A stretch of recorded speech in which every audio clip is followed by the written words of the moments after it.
Hi, this is Brian Bieron with PlatformEconomyInsights.com, and our topic for this briefing is the right to be forgotten. What happened in Europe that is newsworthy right now? Well, what happened is that the European Court of Justice ruled that Google did not need to implement the right to be forgotten globally on all of their search services. Now, why is that news? Well, first of all, I'll admit I'm a fan of free speech and the ability to use the internet to share information, learn, and communicate. Okay, I'll put that on the table. So when I think of the right to be forgotten, personally, I'm not a big fan. So what is the right to be forgotten? If you're listening and watching this briefing from Europe, you probably have a pretty good idea. But if not, you might wonder. Because, for example, in the United States context, there is no such thing as a right to be forgotten. So, what is the right to be forgotten?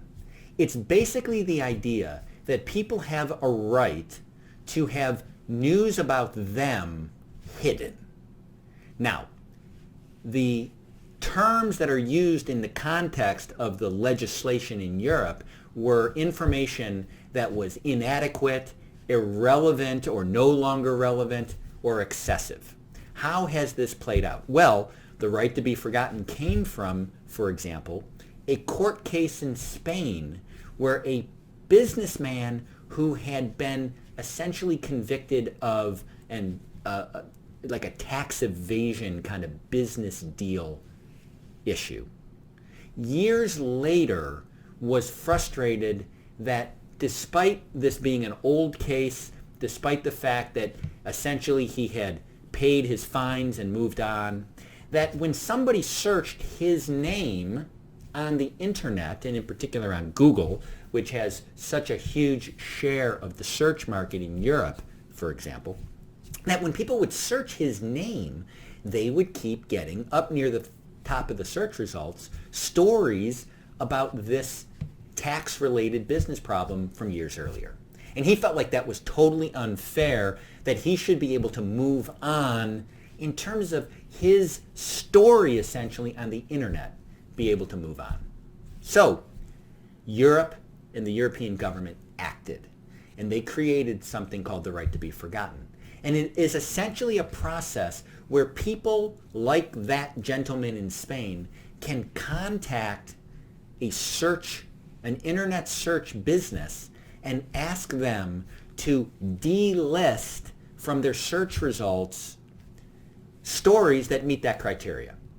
And in fact, as part of the court case that just got a decision from the European Court of Justice, Google noted that over the course of the right to be forgotten since 2014, they had received approximately 845,000 requests related to 3.3 million web addresses, and that they reviewed them and ended up delisting about 40% of them.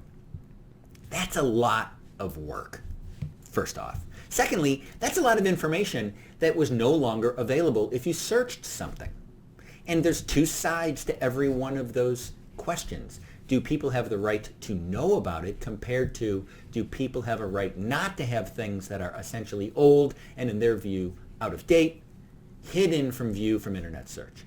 Now, why was there a court case? It was not obviously that Google thought that they did not have to comply because, as I said, they've done hundreds of thousands of reviews. Instead, it was because the year after the right to be forgotten went into effect, 2015, the French Privacy Authority sued Google because they claimed that Google was not implementing the right to be forgotten in other Google services that were not directed at the specific European countries where these decisions were coming down.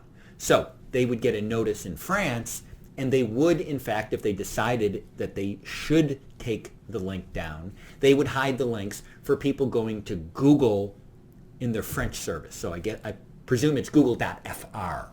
But they were not implementing the same change for example, in broader Google.com that would be used in the United States. And in fact, the underlying laws regarding free speech and the ability to restrict these kind of pieces of information, because remember, this is Google taking down a link to somebody else's website. So a news source or other site puts up the news and keeps it on their site. Google is being asked to not have that party's website be visible anymore. So the French Privacy Authority sued Google, saying that Google needed to apply the right to be forgotten decisions everywhere in the world because, of course, this is the internet. French people can go to other Google sites and search things. Also, you have the use of technology workarounds, where people in Europe theoretically can use what's called a VPN, a virtual private network, make it look like they're coming onto the internet from somewhere else other than Europe, and again, have access to websites that wouldn't be complying with the right to be forgotten. So, this court case has been going on since 2015, and the decision this week was that Google did not need to apply the right to be forgotten everywhere in the world. Why is this big news? First and foremost, if you are someone who questions the value of the right to be forgotten as an internet-wide phenomenon, well, you would be glad that the European Court of Justice did not, in fact, claim that Google would have to either comply everywhere in the world or be out of compliance in Europe and start suffering major penalties in Europe. So there's essentially more free speech on the internet. But I think even more importantly, from a general sense, you had the European Court of Justice essentially making a decision that did not put Europe in the position of claiming that it had the right to regulate the entire internet globally. I think that's a good thing too. And then lastly, it's offered us an opportunity to look a little deeper at what's going on with the right to be forgotten. And a couple things to keep in mind before we go. Number one, you do have other countries looking at this concept. And just in the news this week was the fact that Canada, for example, is looking at, as part of a broader digital review, whether a right to be forgotten should be implemented in Canada. If this spreads from the perspective, again, of kind of free speech, that would be a negative development. Of course, if you think the right to be forgotten is a great thing, then you would be hopeful.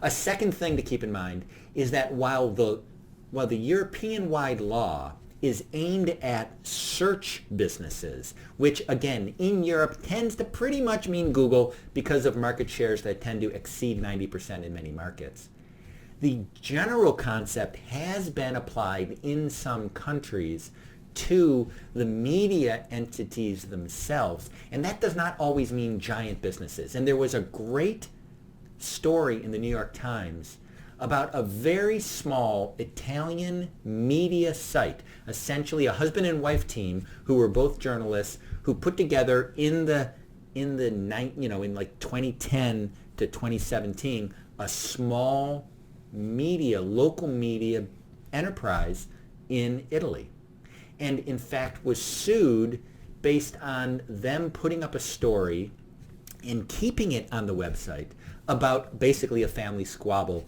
between two brothers, one of whom stabbed the other.